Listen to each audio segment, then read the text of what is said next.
Basta Rosalie, dumapa ka dyan na maturuan kita ng leksyon.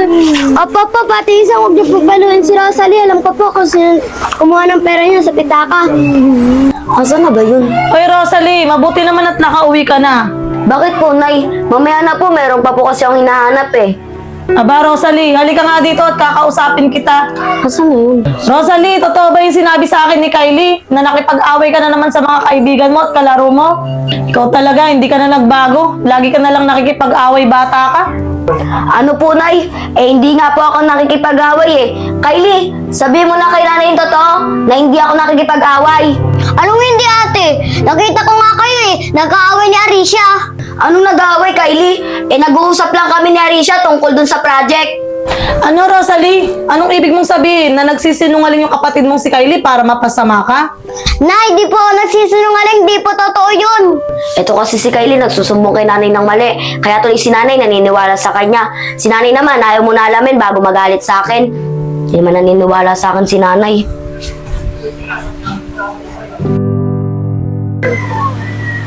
Tulog na raw si ate. Alam ko na. Binagyan na si nanay, sakto.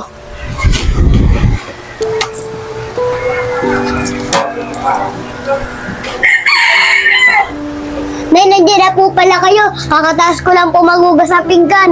Oo nga Kylie, bakit ikaw ang nagugas ng pinggan? Asan ang ate mo? Si ate Nay. Ayun o, tulog na tulog. Nawalas nga din po ako dyan, Nay. Siya tulog ng tulog lang. Ganun ba anak? O sige, iligpit mo na yung pinagugasan mo dyan at gigisingin ko tong ate mo. Butay.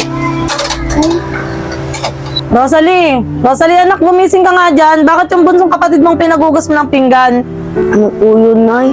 Nagugas? Bago po ako matulog, nagugas na po ako ng pinggan. Tsaka po, Nay, nagwalis na po ako dyan bago po ako matulog. Para po pagdating nyo, malinis na po. Ano Rosalie, sabi ng kapatid mo siya ang nagugas ng pinggan at nagwalis-walis dito, ikaw natutulog lang. Ay nako, wag na nga natin pag-usapan yan. Bumili ka nga ng bigas doon at magsasayang na nga muna ako. Ginagawa mo na namang sinungaling yung kapatid mo. Kylie anak, nagugutom ka na ba? Gusto mo na bang kumain? Hindi pa po, Nay. Ganun ba? Kulang yung pera ko. Alam ko 800 to, ba't 700 na lang? Hindi ako pwedeng magkamali eh. 800 to binayad sa akin to eh. Kulang talaga ako ng 100 Kylie, anak. Kumuha ka ba ng 100 dito sa wallet ko kanina? Hindi po, Nay. Bakit kaya nagkulang ng 100 tong wallet ko? Siguro, Nay. Si ate kumuha kasi nakita ko siya. Hawak yan eh. Ano? Totoo ba yung sinasabi mo? Asan na yung ate mong yan?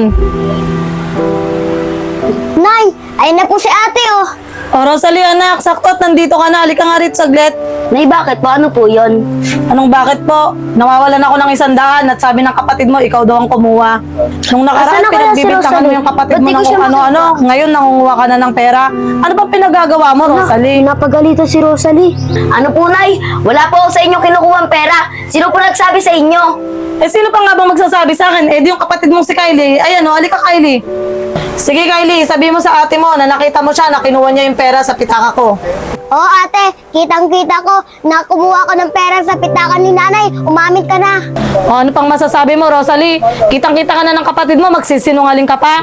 Dumapa ka nga doon, maturuan kita ng leksyon. No, hindi nga po ako kumuha ng pera nyo. Basta Rosalie, dumapa ka dyan na maturuan kita ng leksyon.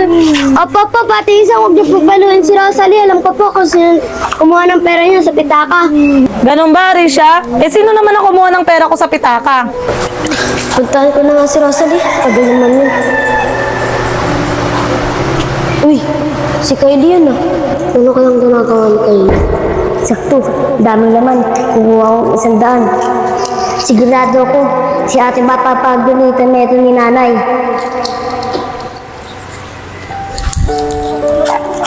Bakit kaya gusto niya mapagalitan si Rosalie?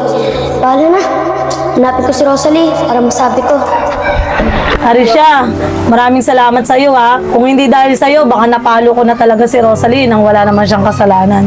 Wala po yan, Ate Isang. Pero sa susunod, alamin niyo po muna yung totoo bago niyo siya parusahan. Kasi kawawa naman si Rosalie. Oo, Arisha, pangako yan. Na sa susunod, aalimin ko muna yung dahilan ni Rosalie at pakikinggan ko siya bago ako maniwala sa isa kong anak. Kaya maraming salamat sa iyo, Arisha. At ikaw naman, Kylie, sa susunod, huwag ka nang gagawa ng kwento na ikakasama ng kapatid mo, ha? Opo, Nay, pangako po, di ko na po ulitin. Sana po mapatawad niyo na po ako. Oo naman, Kylie, anak, pinapatawad na kita. At huwag mo rin kakalimutan humingi ng tawad sa ate mo. Sige po, Nay. Ate, sana po mapatawad niyo ako. Di ko na po uulitin yung mga ginawa ko sa'yo. Oo, Kylie, mapapatawad kita. Kasi kapatid kita eh. Basta pangako mo na hindi mo na ulitin yung ginawa mo. Opo, ate. Pwede ba tayo magyakaban? Oo naman, Kylie.